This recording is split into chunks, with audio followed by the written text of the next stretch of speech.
선교를 향한 빌립의 법칙이라는 말씀의 제목으로 하나님 말씀 전하겠습니다. 선교를 향한 빌립의 법칙. 우리가 계속해서 묵상하고 있는 사도행전을 들여다보면요, 스데반이라는 그런 예루살렘 교회의 매우 탁월한 한 집사로 말미암아 주님의 세계 선교가 확장되어지고 기폭자가 되는 것들을 바라보게 하였습니다. 그리고 또 다른 한 사람, 빌립이라는 한 사람을 두어서 예루살렘 교회를 통하여서 세계 선교의 문을 더욱더 확산시킬 수 있는 확산체가 되었다라고 우리는 이해하고 있었어요. 그리고 오늘 말씀은요, 이 사도행전 8장 26절 40절로부터 이 세상을 살아가는 우리들이 세상 속에서 이 선교적인 마음을 가지고 하나님을 따르고 하나님의 복음을 증거하는데, 그 선교적인 사역들을 감당할 때 과연 우리는 어떠한 선교사가 되고 어떠한 선교적인 공동체가 되어야 하는지를 말씀으로 우리에게 말씀해 주시는데, 오늘은 빌립을 통해서 보여주게 되는 그 두 가지 법칙을 통하여서 이 선교를 향한 빌립의 법칙의 말씀을 통해 저와 여러분, 우리 교회가 이 땅에서 선교는 누가 하고 선교는 어떻게 하고 또 선교는 어떠한 모습으로 이끌어가야 하나의 그 수많은 고민들을 말씀 안에서 함께 정리해 보고자 합니다. 오늘 이 시간에 저와 여러분들에게 주시는 말씀 안에서 우리가 함께 믿음의 선교적 공동체가 되기 위해서 우리는 어떠한 길들을 걸어가야 하고 어떠한 질문을 던지고 어떻게 살아가야 하는지 말씀 안에서 함께 바라보는 우리 모두가 되시기를 기도합니다. 선교를 향한 빌립의 법칙, 오늘 첫 번째로요, 그 법칙은요, 바로 하나님의 인도하심을 따라 선교하라입니다. 하나님의 인도하심을 따라 선교하라. 오늘 말씀 26절입니다. 주의 사자가 빌립에게 말하여 이르되 일어나서 남쪽으로 향하여 예루살렘에서 가사로 내려가는 길까지 가라 하니 그 길은 광야라. 아멘. 우리가 이 구절에서 한 가지 확실하게 보이는 한 가지는요, 바로 주의 사자가 빌립에게 말하고 있다는 것입니다. 주의 사자가 누구입니까? 주의 사자는요, 하나님이에요. 하나님. 다시 한번 쉽게 말하면 오늘 빌립이 나아가야 하는 그 선교적인 모습들, 그 길에서 주의 사자가 개입하고 있다는 것들을 우리는 발견하고 있습니다. 하나님이 개입하신다라는 거예요. 이 선교적인 사명은요, 내가 한다라고 느끼는 것도 맞고 내가 해야 한다라는 사실도 맞습니다. 그러나 더 중요한 것은 나보다 더 크신 하나님이 반드시 개입하시는 선교가 진정한 선교임을 저와 여러분들이 기억하셔야만 합니다. 세상에 있는 많은 교회들이 선교를 할 때 어떻게 해야 하나, 어떻게 내가 그것들을 감당할까라고 여기는 분들이 많이 있습니다. 그러나 그거보다 더 큰 것은요, 항상 우리보다 더 크신 하나님이 그 선교적 사명에 감당하셔서 그 선교적 사역에 개입하셔서 하나님이 그 일들을 감당하고 이끌어 가신다라는 것들을 저와 여러분들이 이해하셔야만 합니다. 그리고 또 한 가지 눈에 보이는 것이, 그 주의 사자가 빌립에게 말한 것이 바로 일어나서 남쪽으로 향하여 예루살렘에서 가사로 내려가는 길까지 가라라고 명령하십니다. 우리가 여기서 눈여겨볼 수 있는 것은요, 바로 가사로 내려가는 길까지 가라라는 그 명령입니다. 하나님이 그에게 방향만을 지시해주고 계신다라는 사실을 느끼게 하죠. 무언가 구체적으로 말씀해서 이렇게 처음부터 끝까지 다 알려주시는 것이 아니라 그냥 뭉뚱그레 너는 지금 가사로 내려가는 길까지 가야 해 라고 그 방향성만 알려주고 계시고 있다라는 거예요. 그럼 여기서 우리가 한 가지 더 고민해 볼 것은, 아니 왜 하나님께서 이 방향성만 지시하여 주실까라는 생각을 할 수가 있죠. 그것은 바로 저와 여러분 우리 모두가 하나님의 섭리를 믿고 나아가는 믿음의 지체들이라면 그 방향성만으로도 충분하다라는 사실들을 우리에게 일깨워주고 있습니다. 인간적으로 내가 무언가를 하고 내가 어떤 선교에 내가 어떠한 길들을 이끌어 갈 수 있다라고 믿는 것 안에서 내가 하는 것들만을 추구하고 따라가는 그러한 사람이 아니라, 하나님께서 이 안에서 개입하셔서 주님의 주권적인 역사로 이 선교가 이루어진다라는 것들을 믿을 때 우리는 그 방향성만 보아도 하나님이 처음부터 끝까지 우리를 인도해서 이 선교적 사명을 감당케 하실 것들을 저와 여러분들이 너무나도 잘 알고 있기 때문에 우리는 단순히 오늘 이 말씀 속에서 빌립에게 나타나셔서 말씀하시는 하나님의 사자의 음성을 통해 빌립 스스로가 하나님이 이 선교 사역의 주인이 되시고 모든 주체가 되신다라는 사실들을 확신하며 나아갈 수 있다라는 것들을 우리는 바라볼 수가 있습니다. 그래서 오늘 우리에게 여기에서 이 말씀은요, 그에게 말씀하시는 방향성을 제시해 주시고 그에게 나타나셔서 말씀해 주시는 것을 통해서 오늘 빌립이 감당해야 되는 선교, 이전까지는 앞선 그 사마리아 선교의 그 시작이 일단락되어지고 이제 새로운 자리로서의 선교가 열리게 되는데요. 그 선교 가운데서도 두렵고 떨리는 것이 아니라 내 생각과 내 것들을 놓고 선교적인 길들로 나아가는 것이 아니라 오직 하나님이 이 안에서 개입하셔서 주권자가 되셔서 인도해 주심을 믿고 나아가는 그러한 확신에 찬 믿음의 선교가 되기를 우리에게 원하신다라는 것들을 보여주고 있습니다.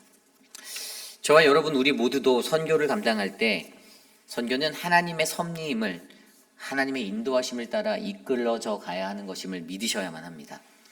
저와 여러분들이 선교를 내 힘으로 내 능력으로 감당할 수 있다라고 생각하는 것보다 하나님이 반드시 인도하시고 이끌어 가신다라는 그 선교에 대한 확신을 가지시길 바랍니다. 그리고 그 선교가 하나님의 인도하심에 따라 이루어질 때 그 선교는 거기에서 멈추지 않고요. 저와 여러분들 우리의 삶에 더 큰 성숙을 이룰 수 있는 믿음의 선교적 훈련을 부어주십니다. 그 말씀이 뭐냐면 오늘 말씀에서 나온 이 가사라는 곳, 이 가사로 내려가는 길까지라는 이 가사라는 곳, 그것을 자세히 들여다보면 그것은 광야라고 설명하고 있습니다. 그 길은 광야라. 그 길이 광야라는 거예요. 그 길로 가라고 말씀하신 그 길이, 가사까지 내려가는 길이 광야로 되어져 있다라고 말씀하시죠. 이것이 어떤 것을 의미합니까? 그 선교적인 길, 하나님을 믿고 신뢰하고 나아가는, 하나님의 인도하심을 따라 나아가는 길은 결코 쉽지 않을 것인데 광야와 같이 메말라 있고 강팍하고 어려운 것들 투성일 텐데, 그러나 우리가 그 길을 걸어 나아갈 때는요, 그 길 안에서 하나님이 우리에게 베푸시는 큰 영적 성장을 우리는 이룰 수 있다는 것입니다. 광야라는 것은 무엇입니까? 광야는 특별하게 하나님이 성경 곳곳에서 자기 자신을 나타내시는 곳이었습니다. 그곳에서 수많은 성경 속의 성서적인 인물들이 하나님을 만나고 하나님의 꿈을 다시 품고 회복되어지는 시간이 되었습니다. 우리가 잘 알고 있는 다윗은요, 자신이 궁핍하고 어려움에 처했을 때, 위기에 처했을 때 다윗은 항상 광야로 나아갔습니다. 그리고 그곳에서 자신에게 말씀하시는 하나님을 만나고 다시금 회복되어져서 다시 재무장한 다음에 하나님의 본뜻을 향하여서 다시금 나아갈 수 있는 그러한 삶이 되었죠. 열왕기상 19장에 나와 있는 엘리야도 마찬가지입니다. 이세벨의 그 위기 가운데, 그 위협 속에서 그는 광야로 발걸음을 옮겼습니다. 그리고 그것에서 하나님의 음성을 듣고 하나님의 소명을 확신하며 다시 회복되어져서 나아가는 인생이 되었습니다. 여러분, 아주 특별한 훈련 장소로 하나님께서 사용하시는 이 광야, 하나님은 언제나 우리를 그 광야의 길로 이끌어 가시고 계십니다. 더 좋은 길, 더 따뜻하고 더 아름다운 길, 탄탄델로처럼 열린 넓은 길을 보여줄 수도 있지만 하나님은 분명히 좁고도 험한 메말라 있는 그 광야의 길로 나아가라고 우리에게 말씀하고 계시는 거죠. 그 이유가 무엇입니까? 그것은 바로 이 선교의 주체가 하나님이시기 때문입니다. 저는요, 이곳에 계신 저와 여러분 우리 모두가 이 선교를 통해서 우리에게 순종의 훈련을 시키시고 영적 성장을 이루실 그 한 사람이 되시기를 간절히 부탁드립니다. 우리 교회는 올해 도미니카 단기 선교를 계획하고 있습니다. 많은 분들이 열심히 몇 달 전부터 훈련받고 준비하고 있습니다. 행여 어떤 사람 중에는 아니 선교를 가는데 왜 우리가 돈을 써야 하고 왜 선교를 가는데 우리가 이렇게 매주 모여서 해야 하나라고 말씀하시는 분들이 있어요. 그런 생각이 들 수도 있습니다. 그러나 그 답은 한 가지입니다. 선교를 통해서 하나님은요, 저와 여러분 우리가 하나님 안에서 확신하고 그의 섭리를 깨달으며 영적인 성장을 이루기를 원하신다는 것입니다. 그것을 통해서 우리는 올바른 선교를 우리 교회를 통해서 이루어 나가셔야만 합니다. 저는 저와 여러분 우리 모두가 그러한 은혜의 장소가 되기를 간절히 기도드립니다. 이것이 오늘 말씀의 첫 번째, 바로 선교를 향한 빌립의 법칙, 바로 하나님의 인도하심을 따라 선교하라입니다. 우리 회익비라는 장로교회가 하나님의 인도하심을 따라 전적인 하나님의 섭리를 의지하여 한 걸음 한 걸음 나아가는 믿음의 재단이 되기를 간절히 부탁드립니다. 오늘 마지막으로 두 번째, 선교를 향한 빌립의 법칙 두 번째는요, 바로 가르침을 위해 준비하라입니다. 가르침을 위해 준비하라. 오늘 말씀 27절로 이후의 말씀을 살펴보면 이러한 구절이 나옵니다. 일어나 가서 보니 에디오피아 사람 곧 에디오피아 여왕 간디게의 모든 국고를 맡은 관리인 네시가 예배하러 예루살렘에 왔다가 돌아가는데 수레를 타고 선지자 이사야의 글을 읽더라. 아멘. 누가 나옵니까? 이집트라고 알려져 있는 에디오피아, 그곳에 여왕 간디게의 모든 국고를 맡아 돈 관리를 하는 네시가 예배하러 예루살렘에 왔다 돌아가고 있는 장면을 목격하게 됩니다. 우리는요, 일반적으로 복음을 전하러 세상 가운데 나아갈 때, 그 선교적 사명을 감당할 때 세상 속에 가장 먼저 우리가 기억해야 하는 선교 법칙이 세상에는 분명히 목마른 영혼이 예비되어져 있음을 아셔야 합니다. 우리가 왜 복음을 전하는가라는 그 질문 앞에 가장 확고한 대답은 여전히 세상에는요, 하나님의 말씀에 목말라 하는 자들이 있습니다. 한 귀로 듣고 한 귀로 흘려버리는 사람들도 있지만, 그러나 분명히 하나님의 말씀에 갈급하여서 주님 앞에 나오는 분들이 분명히 있습니다. 저는 이곳에 계신 모든 분들이 그 선교적 법칙을 이해하셨으면 좋겠습니다. 하나님의 선포되어지는 말씀, 그 말씀 한 구절이라도 붙잡기 위해서 몸부림을 치고 그리고 그 영혼의 갈급함을 안고 나아가는 그 영혼이 아직도 여전히 세상에는 준비되어져 있다는 사실을 기억하시기를 바랍니다. 오늘 이 이집트의 이 이방인, 그가 어떻게 나갑니까? 예배를 하러 예루살렘에 올라간다라고 하고 있습니다. 그죠? 이방인인데 이집트의 관리로서 살아가는 그가 하나님을 안다라는 것입니다. 그가 예배를 드리러 예루살렘으로 왔다라고 그렇게 이야기하고 있습니다. 아무리 하나님을 믿지 않는 사람이다라는 이방인의 모습을 갖고 있다 하더라도 그 선입견으로 그들을 대하는 게 아니라 분명히 그들의 마음속에도 하나님을 예배하는 그 예배의 신앙이 일어날 수 있음을 우리는 기억하셔야만 합니다. 그래서 우리는 우리가 전하는 복음을 멈추면 안 되고요. 끝까지 온전하게 세상 가운데 복음을 전해야만 합니다. 특별하게 우리가 늘 하고 있는 이 노방전도, 어제도 그 노방전도가 있었다고 제가 말을 들었는데요. 그 시간에 나와서 하나님을 찬양하고 하나님을 높이는 그 복음이요, 사실 우리가 보기에는 별거 아닌 것 같아도 하나님이 보시기에는 굉장히 귀한 것입니다. 세상에서 그 길거리를 지나가는 누군가가 언어가 다른 언어의 어떠한 찬양을 듣고 그 복음의 외침을 듣고 그들이 마음이 움직여서 하나님을 믿어볼까라는 생각을 가질 수 있다는 거예요. 그렇기 때문에 저와 여러분들은요, 끝까지 이 복음의 사명을 놓지 말아야 하는 것이 바로 우리가 이 세상 가운데 여전히 남아있는 목마른 영혼들이 있다라는 사실 때문입니다. 그래서 오늘 그 이집트의 이 네시가요, 더욱이나 그가 네시 아니에요, 네시인데 이 네시가 그러한 모습으로 어떻게 해요? 이 사람이 원래 성경에는 여러분 우리가 잘 아시잖아요. 네시가 하나님의 총회에 들어갈 수 있습니까? 없어요. 성경에 나와 있어요. 분명히 성경의 신명기 23장 1절 말씀 통해서 네시, 그러한 사람들은 하나님의 총회에 들어올 수 없다라고 하였는데, 오늘 우리가 사도행전 8장 말씀에서 이 네시가 하나님을 예배드리러 예루살렘에 갔다. 그가 뭐 지성소 안으로 들어갔는지까지는 나와 있지 않지만 이방인의 뜰에 거하였을 수도 있죠. 그런데 그에게도 이전에 구약 성경에서 제한되어졌던 어떤 복음 선파의 어떤 제한이 이제는 이러한 이방인들에게까지도 열려서 흘러갈 수 있는, 목마른 영혼들을 향해서 그 누구나 받을 수 있는 그런 은혜가 자리가 되었다는 것을 우리에게 알려주고 있습니다. 그리고 이것을 통해서 그 두 번째로 우리가 느껴볼 수 있는 선교가 어떤 것입니까? 목마른 영혼이 준비되었다라면, 그렇다면 우리는 그들을 위해서 가르침을 준비해야 된다는 것들을 깨닫게 되는 거예요. 가르침을 준비해라. 오늘 말씀에 그가 돌아가는 수레를 타고 가는데 이사야의 글을 읽고 있었다라고 말합니다. 이사야서를 읽었던 거예요. 그가 어디에 성경을 읽었냐 하면 오늘 말씀 32절 이후에 나와 있던 말씀이 이사야서 53장 7절 8절이에요. 그가 곤욕을 당하여 괴로울 때에도 그의 입을 열지 아니하였으므로 마치 도수장으로 끌려가는 어린 양과 털 깎는 자 앞에서 잠잠한 양 같더라. 그의 입을 열지 아니하였도다. 그는 곤욕과 신문을 당하고 끌려갔으나 그 세대 중에 누가 생각하기를 그가 살아있는 자들의 땅에서 끊어짐은 마땅히 형벌받은 내 백성의 허물 때문이라 하였으리요. 아멘. 오늘 이 구절이 32절 이후에 일렀을 때 그가 도살자에게 가는 양과 같이 끌려갔고 털 깎는 자 앞에 있는 어린 양이 조용함과 같이 그의 입을 열지 아니하였도다. 그가 굴욕을 당하였을 때 공정한 재판도 받지 못하였으니 누가 그의 세대를 말하리요. 그의 생명이 땅에서 빼앗김이로다 하였거늘. 아멘. 이 말씀을 통해서 그가 이 구절을 읽고 있었다라는 것을 보이는데요. 여러분 좀 전에 읽어드렸던 이 말씀 이사야서 53장 7절 8절을 읽을 때 어떠한 생각이 드셨습니까?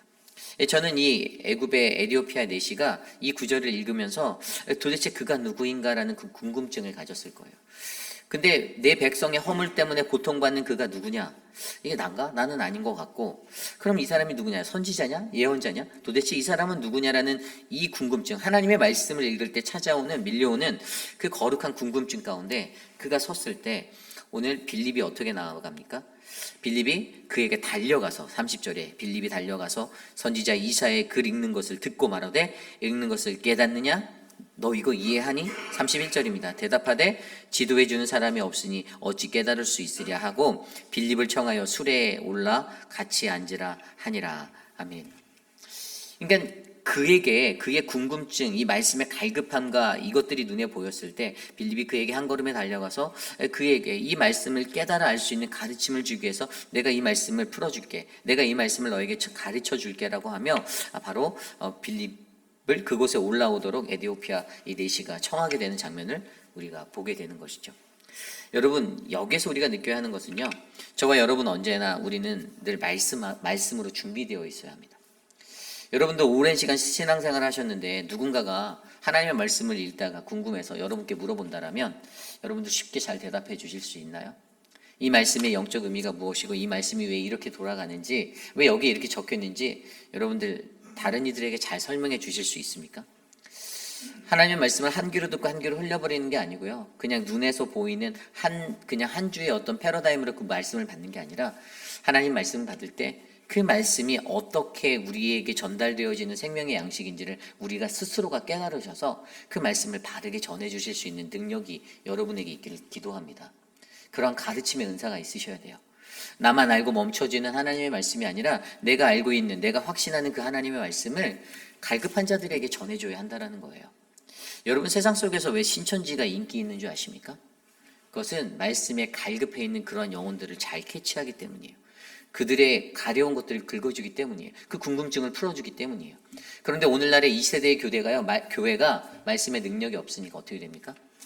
아니, 말씀이 이해가 안 되고 제대로 설명도 안 되고 이게 앞뒤가 맞는지도 제대로 전달되어지지 못하니까 그 궁금증이 해결이 안 되니까 교회라는 곳을 이탈하여서 또 다른 어딘가로 사람들이 발걸음을 옮기는 거예요.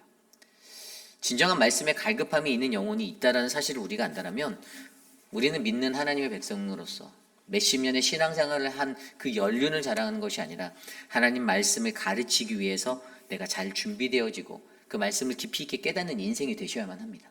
그때의 그 복음의 사역이 하나님의 복음의 불길로 활활 타오를 수 있는 그 은혜가 된다라는 것들을 저와 여러분들이 기억하셔야만 합니다. 그런데 여기에 한 가지 더 큰 핵심이 있어요. 그것이 무엇인가 하면 내 지식을 가르치는가? 그냥 성경적인 것을 풀어주는가? 이것이 다가 아니라는 거예요. 오늘 말씀 35절에 보면요, 빌립이 입을 열어 이 글에서 시작하여 예수를 가르쳐 복음을 전하니. 아멘. 빌립이요, 오직 예수 그리스도만을 전했다라고 선포하고 있습니다. 어떤 세상적인 지식을 가르쳤던 것이 아니에요. 그의 경험만을 나타냈던 것이 아닙니다. 그는 오직 자신의 입을 열어 말씀 대신 로고스 예수 그리스도만을 전하였습니다. 여러분, 이것이 중요합니다. 이사야 53장 7절 8절의 그 구절에 나타난 그 사람이 바로 메시아. 그가 우리를 때문에 십자가를 지시고 질고를 당하고 고통당하시고 고초당하신, 바로 나의 허물 때문에 고통당하신 그 사람이라는 것을 바로 이디오피아 내시에게 알려주었던 거예요. 그리고 그러한 복음의 선포가 일어나니 어떠한 역사가 일어납니까? 그 가르침 속에서 그의 마음이 불길같이 타오릅니다. 그래서 36절에 보면 길 가다가 물 있는 곳에 이를 때 그 내시가 내가 세례받을 수 있나요? 라고 빌립에게 물어봅니다. 그의 마음에 세례받기 원한다는 것, 여러분, 이것은 회심을 의미하는 거예요.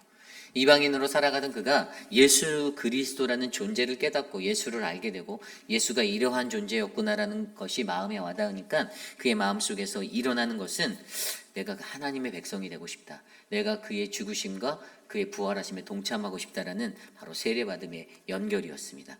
그리고 그것을 통하여서 빌립이 그곳에서 세례를 베풀고요, 주의 영에, 이 두 사람이 다 주의 영에 이끌려서 빌립을 이끄시는 영이 있고 또 내시를 이끄는 영이 있어서 내시는 기쁨으로 가득 채운 그 삶의 길을 나아가고요. 그리고 빌립도 그곳에서 40절 말씀대로 아소도에 나타나 여러 성을 지나다니며 복음을 전하고 가이사라까지 이르는 그 복음의 행진을 계속하게 되었다는 것이 바로 오늘의 말씀입니다. 여러분, 저와 여러분 우리의 삶에 우리가 가르침으로 늘 준비되어 있는 그러한 믿음의 지체가 되기를 원합니다. 가르침이라는 것이 지식적인 존재의 가르침이 아니라 이것은 한 가지 내가 알고 있는 내가 만난 예수를 전하는 것입니다. 내 삶 속에서 예수를 만난 적이 없는데 어떻게 예수를 전해요? 그죠? 여러분들 예수 만나셨나요? 아멘 소리가 커졌으면 좋겠어요. 제가 한국에 다녀오면서 느낀 게 있는데 아멘이 있는 공동체가 참 좋은 공동체라는 사실을 많이 느끼게 되었어요. 제가 어느 교회에 가서 말씀을 전할 기회가 있어서 전하러 갔는데 정말 아멘 소리가 크더라고요. 근데 저는 그런 생각이 들었어요. 아, 이것도 훈련이구나. 하나님 말씀 앞에서 아멘이다라고 말하는 것이 훈련이구나. 그냥 하나님 말씀을 전하는 이가 더 신이 나고 신명나게 주의 말씀을 전할 수 있는 건 그 말씀을 받는 이들의 아름다운 교통하심, 회중의 앤서가 있을 때, 화답이 있을 때 예배가 더 가득 은혜롭구나라는 생각을 얻게 되었습니다. 그래서 저는 여러분들의 삶 가운데 그 아멘이 더 터져 나오기를 기도합니다. 여러분들을 위해서요. 하나님의 말씀이잖아요. 아멘, 아멘. 얼마나 감사합니까? 그냥 뭐 해도 아멘, 아멘. 그 은혜가 있잖아요. 제가 저희 교회에 관해서 이렇게 제가 이렇게 설교를 하라고 전하라고 간 한 교회가, 야, 요즘에 세상 인터넷이 잘 발달되어 있으니까요. 이게 누가 와서 말씀을 전한다고 하니까 저 뒷조사를 다 한 거예요. 그래서 저에게 주보를 쫙 뽑아와서, 근데 이분이 저에게 부러운 듯이 말씀하신 게, 아니, 목사님의 교회는 전교인 수련회를 갑니까? 이렇게 말씀하시죠. 너무 가고 싶대. 그 교회가 여수에서 굉장히 큰 교회였는데 1000명이 넘어가는 그 장신대 쪽 교회였거든요. 통합쪽. 저랑 교단은 다른 교회예요. 제가 이민 목회를 하다가 리노에서 만났던 목사님이 그곳에 이제 담임 목회자로 가셔서 수요일날 말씀 전하러 갔는데 너무 그 11분의 장로님들이 너무 부러워하시더라고요. 아니, 어떻게 목사님네 교회는 이런 전교인 수련회를 갈 수가 있죠? 라고 말을 하는 거예요. 그래서 저희 장로님들이 좀 믿음이 강하신 분들입니다라고 제가 말씀을 드렸는데, 여러분, 이게 별거가 아니고요. 다른 교회들, 아무리 1000명이 넘어가는 교회도 행할 수 없는 일들이에요. 근데 그분이 거기서 멈춘 게 아니라, 근데 목사님에게 그 실버 미니스트리도 있나요? 이것도 진행되나요? 저희 하고 있다라고 말씀드렸더니 너무 부러워하시는 거예요. 그분의 말씀에 세상에서 교회가 가장 해야 하는 것들, 그것은 바로 세상의 연약한 이들을 향해서 무엇을 우리가 애를 쏟을까? 그리고 성도들을 어떻게 인도할까라는 고민인데, 미국에 있는 이 교회가 이러한 작은 일들을 행하고 있다는 것이 그 큰 대형교회 11분의 실무장로님들에게도 도전이 됐던 거예요. 이게 우리 목사님에게도 좀 알려주십시오라고 말하길래, 저분은 저보다 더 잘하시는 분입니다라고 말하고 저는 말하는데, 여러분, 우리들이 하고 있는 이 사역 하나하나가 하나님이 보시기에 가장 합당하고 아름다운 사역이다라면 저는 그 어떠한 모습으로든 그 사역은 빛을 낼 수 있다라고 확신합니다. 그래서 여러분들 감사히 여기시길 부탁드려요. 우리 교회가 전교인 수련회를 간다. 10여 년 전에 갔던 우리 장로님들의 마음속에 있어서 다시 이번에 우리가 마음을 모아서 한번 진행해 보려고 김춘호 장로님이 정말 작년부터 열심히 준비하셨거든요. 그냥 가는 게 아니라 답사를 2번이나 다녀왔고요. 그리고 이미 그것들을 하기 위해서 호텔과 담당자와 수도 없이 연락을 장로님이 하셨고요. 그것들을 지금 진행위원들이 팀이 구성돼서 하는데, 우리 장로님께서 저에게 그 수련에 필요한 도구를 가져오라고 명령하셔서 제가 그 무거운 거를 이렇게 들고 왔는데, 여러분들 정말 기대하시기 바랍니다. 정말 즐거울 거예요. 정말 행복할 거예요. 뭐 그 시간에 나는 이미 가족끼리 갈 예약이 되어져 있는데, 뭐 그렇게 말씀하시는 분이 있다면 어쩔 수 없다라고 제가 표현하고 싶지만, 하나님이 주신 기회를 놓치는 거예요. 우리 공동체가 더 단단해질 수 있고 더 은혜로운 시간으로 하나가 될 수 있는 그 기회를 여러분들의 그 1년 전부터 벌써 한 몇 달 전부터 말씀드렸잖아요. 저희가 이런 수련회를 준비하고 있으니 레이버데이 때는 꼭 빼놔 주십시오. 그렇게 간절하게 외치는데 들을 끼는 자는 들으는 것이고 듣지 못하는 자는 못 듣는 것이지만, 이렇게 교회 모든 중역들이 기도하면서 열심히 준비한 이 사역들, 다른 교회가 부러워하는 노방전도와, 이 한국에 계신 교회도 저희 교회 노방전도하는 걸 다 이미 조사서 근데 어떻게 길거리에 나가서 그렇게 하시냐고 예, 너무 부러워하시는 거예요. 저는 오히려 그것 때문에 더 자랑했어요. 저희 교회 성도들은요, 우리 교회 오라라고 하시지 않아요. 그냥 하나님 복음만 전합니다라고 그렇게 자랑했어요. 여러분, 뭐 세상이 부러워하는 교회가 되자가 아니에요. 저는 그것도 욕심 없습니다. 그냥 오늘 우리가 하나님의 복음 앞에서 이 선교라는 이 선교지의 이 자리에서 우리는 우리가 감당해야 될 그 우리의 길들을 하나님의 인도하심을 따라, 그리고 그 목마른 영혼을 향하여서 가르침을 전하기 위해, 예수 그리스도라는 온전한 진리의 가르침을 전하기 위해 우리가 행한다라면, 저와 여러분은, 또 우리 사랑하는 회의빛 아닌 장로교회는 더욱더 강건하고 영적으로 성숙한 믿음의 교회가 될 줄 저는 확신합니다. 저는 그러한 교회가 우리 교회가 되기를 원해요. 저는 3주의 시간 동안에 사실 죄송하지만 교회 생각을 안 했습니다. 일부러 안 했어요. 그냥 하나님 앞에서. 근데 이게 자동적으로 눈이 깨어진 제가 새벽 예배를 빠지지 않고 매번 나갔어요. 어머니 교회로. 자연스럽게 3시만 되면 깨어지더라고요. 그래서 그냥 할 거 없으니까 교회 갔어요. 예배하고 말씀 듣고 기도하고 마음이 평안했습니다. 하나님이 우리 교회를 향해서 갖고 계신 큰 꿈이 있어요. 그것은 이 지역사회를 더 나아가 땅끝까지 이르러 주의 복음을 전하는 믿음의 복음의 터전이 우리 교회가 되는 거예요. 여러분들이 그 사명을 받으신 분입니다. 목사인 저만, 우리 부목사님들만, 아니면 우리 장로님들만 해당되는 게 아니에요. 우리 모두가 동일하게 이 땅의 선교를 향해서, 오늘 빌립이라는 한 영향력 있는 사람을 통해서 배운 2가지 법칙이 있잖아요. 선교는 누가 하고 어떻게 하고 어떤 방법으로 하고 여러 가지 것들이 사람들이 지식으로 논의되는 그 가운데 빌립을 통해서 배운 방법, 첫 번째가 바로 하나님의 인도하심을 따르라는 거잖아요. 그래서 우리의 삶 속에서 하나님의 섭리를 내가 인정하는가, 이 질문을 던지는 게 중요하고요. 2번째가 뭐예요? 바로 가르침을 위해 준비되었는가. 나는 복음을 전하고 세례를 베풀 준비가 되어 있나? 나는 그리스도만을 전할 준비가 되어 있나? 이 질문을 던지시며, 내가 이 땅에 살아가는 동안 하나님이 우리 교회에게 주신 사명, 나에게 주신 그 복음의 사명 놓치지 않고 끝까지 복음을 증거하는 믿음의 백성이 바로 저와 여러분, 아름다운 우리 회의빛 아닌 장로교회 되기를 기도드립니다. 그러한 마음으로 이 시간 함께 같이 찬양하기 원하는데요. 우리 오늘 눈물로 우리가 함께 보기 원합니다. 우리가 오늘 눈물로 하나의 씨앗을 심을 때 그 씨앗이 이 땅에 뿌리를 내리고 큰 나무 가지를 이룬 풍성한 나무가 될 거라 저는 확신합니다. 우리 교회를 통하여서 하나님이 뿌리기 원하시는 그 씨앗이 어제나 오늘이나 내일도 변함없이 뿌려지는 믿음의 씨앗이 되도록 이 시간 함께 우리 오늘 눈물로 함께 찬양합니다.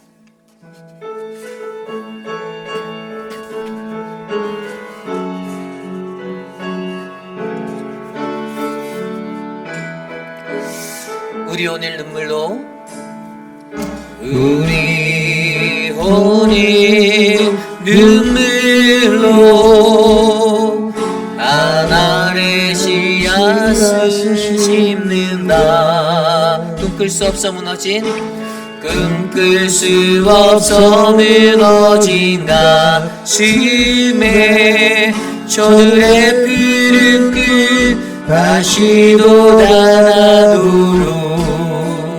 우리 함께 땀 흘려 소망의 길을 만든다.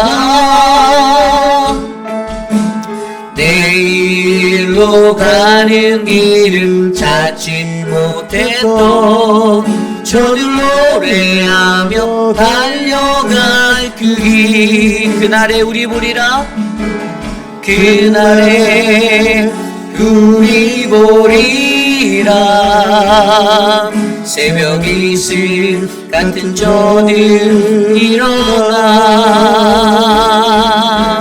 뜨거운 가슴 사랑의 손으로 이 땅 치유하며 행진할 때 오래 황폐하였던 이 땅 어디서나 순결한 꽃들 피어나고 그늘 위에 나무가 가득한 세상 우리 함께 보리라. 다시 한번 찬양합니다. 우리 오늘 눈물로, 우리 오늘 눈물로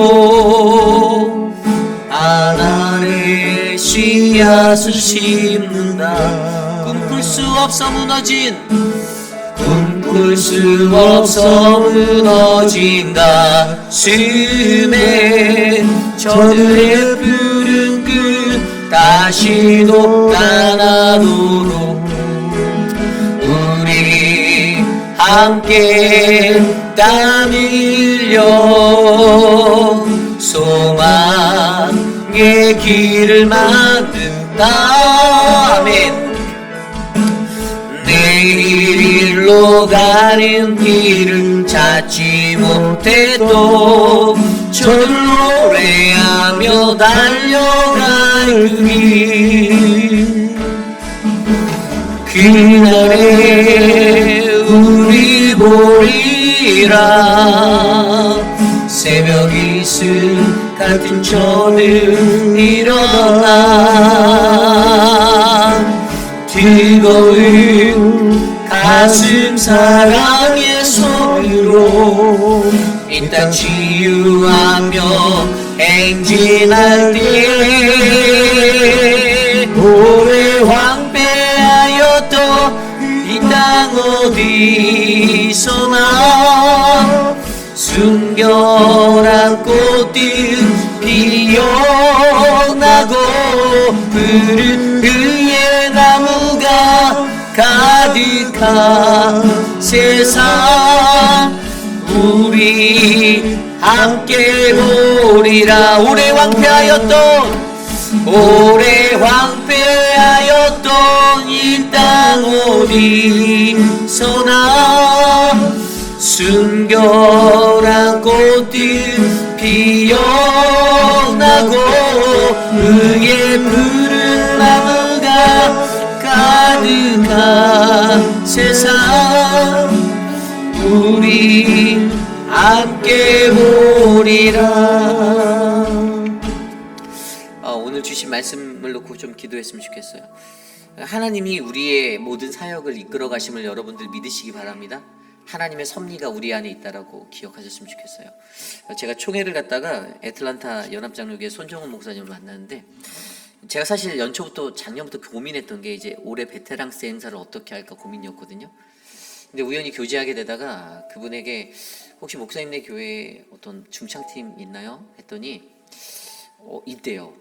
그래서 제가 베테랑스 데이 올해 행사 날짜를 알려주고 혹시 저희 교회 선교 와주실 수 있나요? 했는데 사실 이제 중창팀만 보내려고 하셨던 것 같은데 나중에 이분이 다다음 날인가 마지막 날, 총회 마지막 날에 저희를 찾아오셔서 목사님 원래 올해 저희 교회가 그 날짜에 굉장히 큰 행사가 있어요.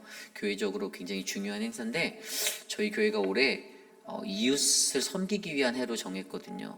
그래서 기도하는데 올해는 목사님네 교회를 서포트하러 우리 교인들이 이동하면 참 좋을 것 같습니다라고 앤서를 주시는 거예요. 정말 하나님이 그렇게 일하시는 거예요. 하나님은요 이렇게 일하세요. 하나님은요 우리 안에서 정말 우리보다 내가 원하는 것보다 더 큰 거를 주기 원하세요. 근데 그 방법이 너무나도 놀라워요. 제가 총회에 가서 우리 이승태 목사님도 만나고 유승원 목사님도 만나고 다 만났지만 그곳에서 제가 이렇게 그분들을 뵙고 우리 교회를 위해서 늘 기도하신다는 어르신들의 위로도 받고 격려도 받고 그러고 돌아왔지만 이렇게 또 귀한 하나님의 예비되어 있는 곳, 제가 그곳에 가지 않았으면 만나지 못했을 거예요, 그 목사님을.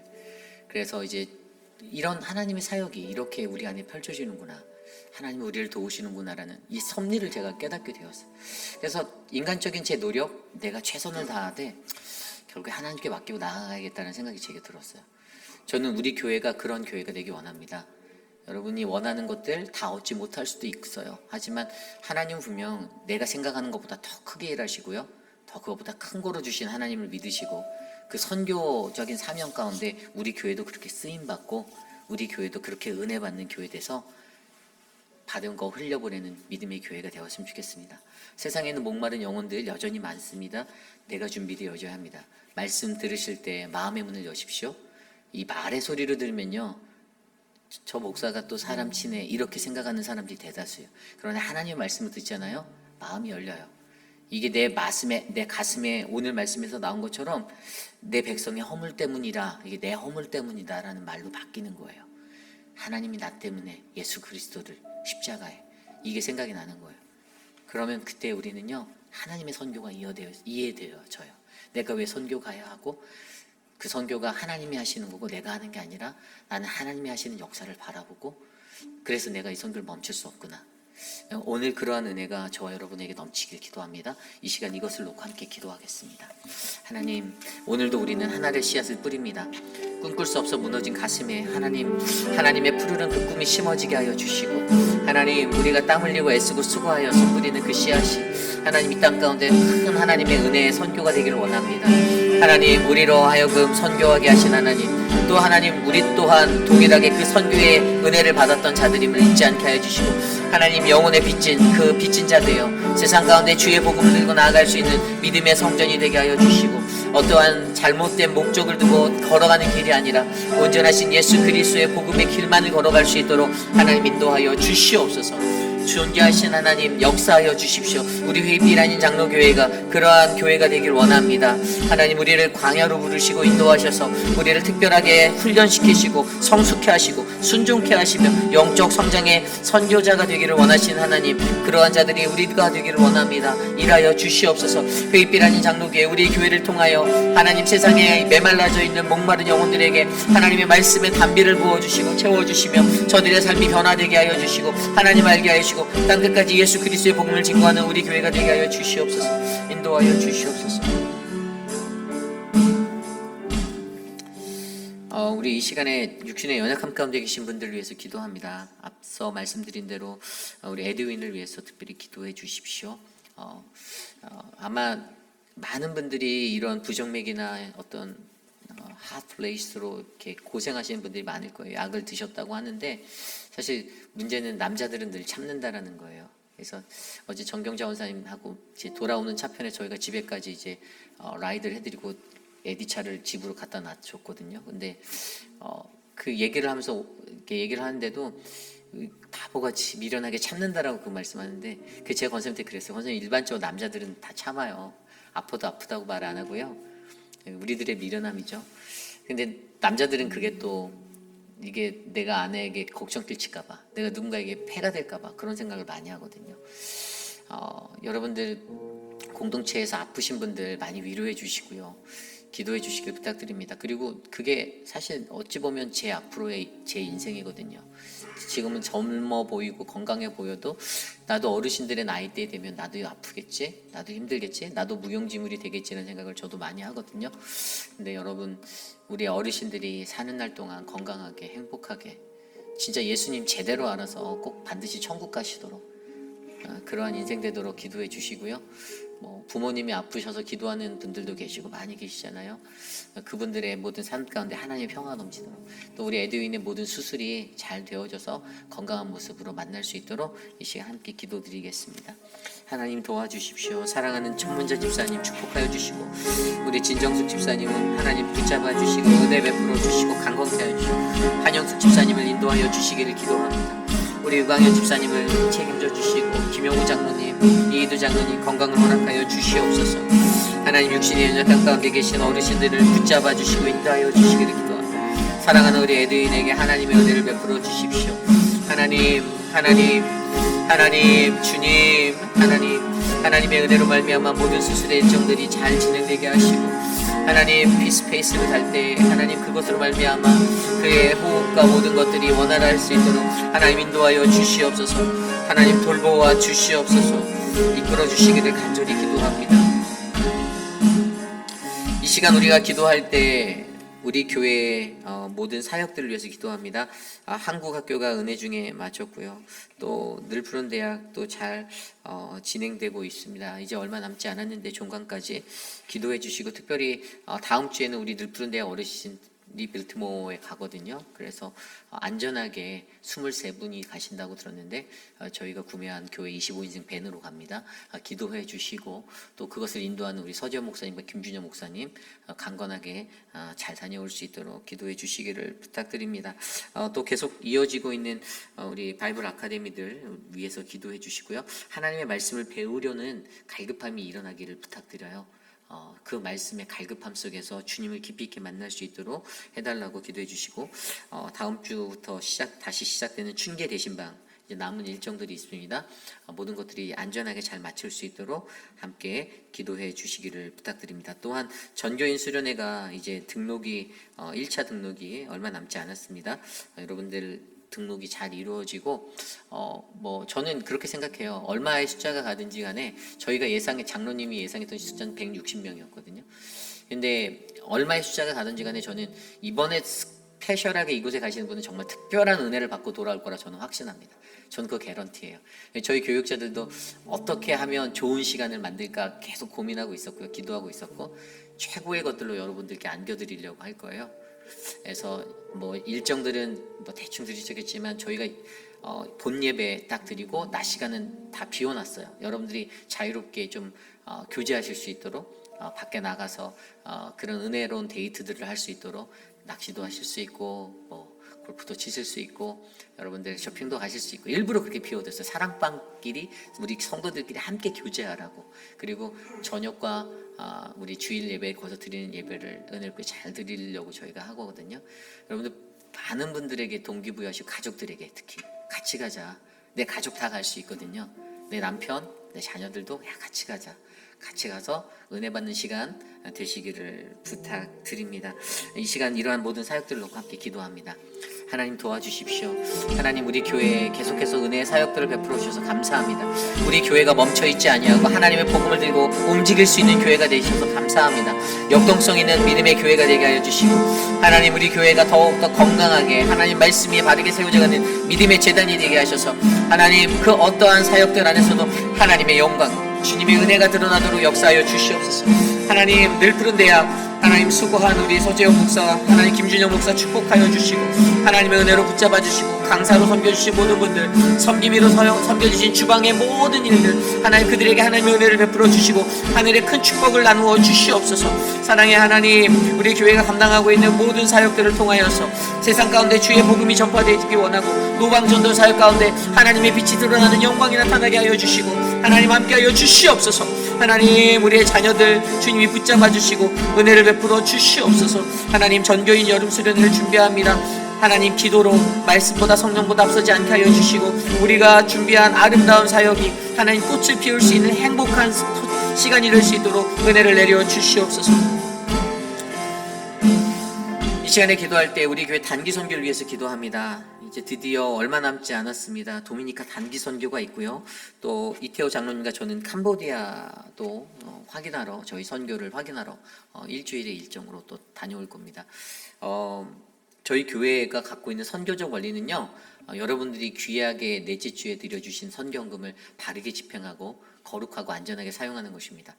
그것을 위해서 저희 교회가 이제 모든 선교를 단계별로 준비해서 도미니카 선교도 지금 3년의 모든 시간 속에서 이제 드디어 우리가 20명의 사람들이 또 리치먼드 한인 장로교회 4분이 같이 24명이 우리가 도미니카 땅으로 나가게 되어 있어요.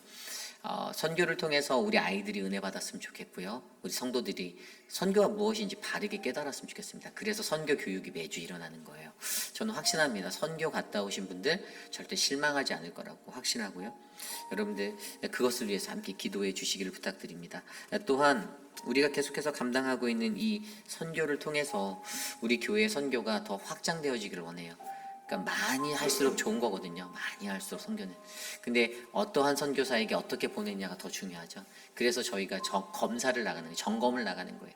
우리가 매달 물질로 후원하고 있는 그분이 정말 하나님의 올바른 선교를 하고 있나, 행여 외길로 다른 길로 가서 자신의 삶을 채우고 있지 않나를 점검하러 가는 겁니다. 두 눈으로 확인해 보고자 우리 성도들의 피땀 흘린 그 결실의 헌금으로 이루어진 선교가 바르게 집행되는지 저희가 확인하고 교회를 더욱더 단단하게 선교적 교회로 세우려고 하니까요. 여러분 기도해 주시고 우리 교회 선교가 정말 잘 이루어질 수 있도록, 또 모든 도미니카 단지 선교가 은혜롭게 일주일의 시간 가운데 마칠 수 있도록 이 시간 함께 기도합니다. 하나님 감사합니다. 하나님 선교를 위해서 기도합니다. 이태호 장로님을 중심으로 이끌어지는 모든 선교 가운데 하나님의 영광이 나타나기를 하나님 간절히 소망합니다. 우리 교회가 섬기는 모든 선교사님들, 하나님 그들이 건강하고 아름다운 선교의 사역을 감당하는 믿음의 선교사들이길 기도합니다. 그들에게 건강을 주시고 축복을 주시고 영적 강건함을 주시고, 하나님 특별히 우리 교회가 이번 여름에 준비한 이 두 곳의 단기 선교를 통하여서 하나님 온전한 하나님 나라의 복음이 아름답게 하나님의 뜻대로 선포되어지기를 원합니다. 하나님이 일하여 주시고 주의 일하심을 바라보는 선교되게 하시며, 하나님 선교를 통해서 하나님 앞에 건강하게 나아갈 수 있는 믿음의 교회 될 수 있도록 인도하여 주시옵소서. 우리 교회가 물질을 들여가며 나아가는 이 자리, 하나님 정말로 귀한 하나님의 능력에 하나님 그런 은혜가 흘러넘치기를 기도합니다. 하나님 도와주십시오. 인도하여 주십시오. 다스려 주십시오. 이끌어 주시기를 간절히 기도합니다. 우리 마지막으로 기도합니다. 내일 드릴 예배를 위해서 기도합니다. 우리가 내일은 전교인 야외 예배로 모입니다. 안에파크에서 이루어지는 모든 시간, 또 교회에서 이제 차량이 준비되어 있어서 10시까지 오시는 분들은 교회 버스로 이동하실 수 있는데요. 운전이 불편하신 어르신들은 교회 파킹하시고 교회 차로 이동해 주시면 감사하겠고요. 모든 이제 예배와 또 레크레이션 준비하는 우리 김준영 목사님, 또 모든 시간들이 우리 교우들이 함께 교제하는 시간이 되기를 소망합니다. 우리 안에서 자연에서 주시는 그 은혜 가운데 하나님의 말씀과 찬양과 기도로 예배가 채워지고 서로가 즐겁게 웃고 행복해 할 수 있는 시간 되도록 내일 우리 전교인 야외 예배를 위해서 마지막으로 기도하고 축도로 예배 마치겠습니다. 하나님 감사합니다. 우리의 예배를 주님께 올려드립니다. 하나님이 지으신 모든 세계 가운데 하나님 우리를 인도하시고 그곳에서 하나님의 은혜가 충만하여 하나님의 사랑으로 하나님 우리를 다듬어 주시고 인도하여 주시기를 기도합니다. 하나님 성도들 서로 안에 교제함이 있게 하여 주시고 하나님 서로 웃고 나눌 수 있는 행복을 우리에게 선사하여 주시고 우리 EM과 KEM 또 우리 자녀들 하나님 한 마음으로 한 뜻이 될 수 있도록 내일 예배 가운데 역사하여 주시옵소서. 예배를 위해 수고하는 많은 이들이 있습니다. 하나님 저들에게 복을 주시고 안전하게 내일의 예배가 잘 진행될 수 있도록 역사하여 주시옵소서. 주님 감사합니다. 인도하여 주시옵소서. 참으로 존귀하신 하나님 감사합니다. 오늘의 예배 가운데 하나님 말씀으로 하나님 우리가 빌립을 통해 우리에게 가르쳐준 그 빌립의 선교의 하나님 그 원리를 발견케 하시니 감사합니다. 하나님의 섭리가 우리 안에 있어 하나님의 인도하심을 따라가는 그러한 선교자 교회가 되기를 원합니다. 하나님 우리에게 주시는 그 복음 예수 그리스도만을 전하기 위해서 우리가 영혼의 메마름을 바라보고 그 영혼의 소망을 바라보고 하나님 그것들을 해결할 수 있는 가르침의 사람들이 되기를 원합니다. 하나님 우리 교회 모든 성도들이 그러한 선교자가 되도록 하나님 저들의 영을 충만케 하여 주시옵소서. 육신의 연약함 가운데 계신 어르신들 한 사람 한 사람 지켜주시고 저들의 삶이 주님의 은혜 가운데 회복되어지고 치료받는 특별히 사랑하는 미스터 에드윈의 삶 가운데 함께 하셔서 그를 만지시고 회복하실 하나님 놀라운 주의 손길로 어루만지셔서 모든 수술이 잘 해결되도록 인도하여 주시옵소서. 사랑하는 천문자 집사님 하나님 그 삶을 인도하여 주셔서 감사합니다. 사랑하는 우리 한영국 집사님 그 삶을 지켜주셔서 감사합니다. 더 아프지 않도록 하나님 꼭 붙잡아 주시옵소서. 사랑하는 진정수 집사님 하나님 기도하며 나아가는 그 기도의 자리가 주의 축복의 자리가 되게 하옵소서. 지금은 우리 구주 예수 그리스도의 무한하신 은혜와 그 크신 하나님의 사랑하심과 성령 하나님의 감화감동 교통하심의 역사가 성령 하나님의 은혜로 가득 찬 사랑하는 회빛 한인 장로교회가 하나님 이 교회 가운데 역사하시는 하나님의 섭리를 바라보고 그 섭리를 믿으며 주님 내가 그 섭리를 따라 한 걸음 한 걸음 나아갑니다. 하나님 말씀으로 충만하여져서 성령 충만하여져서 하나님 말씀에 갈급한 자에게 주의 말씀의 권능으로 세례를 베풀기 원하오니 내게 권능 주시옵소서라고 간구하는 사랑하는 우리 회빛 한인 장로교회 성도님들 오늘 이곳에 나와 주께 예배드리는 믿음의 권속들 머리 위에 지금으로부터 영원토록 함께 하시기를 간절히 축원하옵나이다. 아멘. 주시옵소서.